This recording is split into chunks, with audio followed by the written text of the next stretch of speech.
Ezüstöm és aranyam nincsen nekem. De amin van, az a ti, a názáreti Jézus Krisztus nevében kell már, és jár.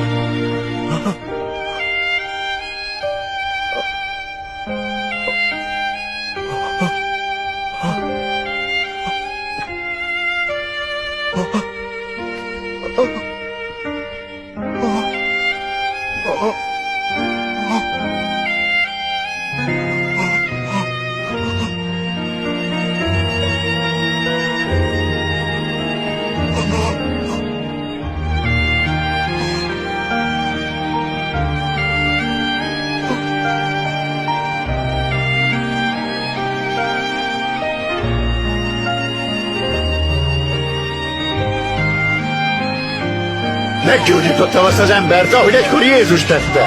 Valóban meggyógyítottam.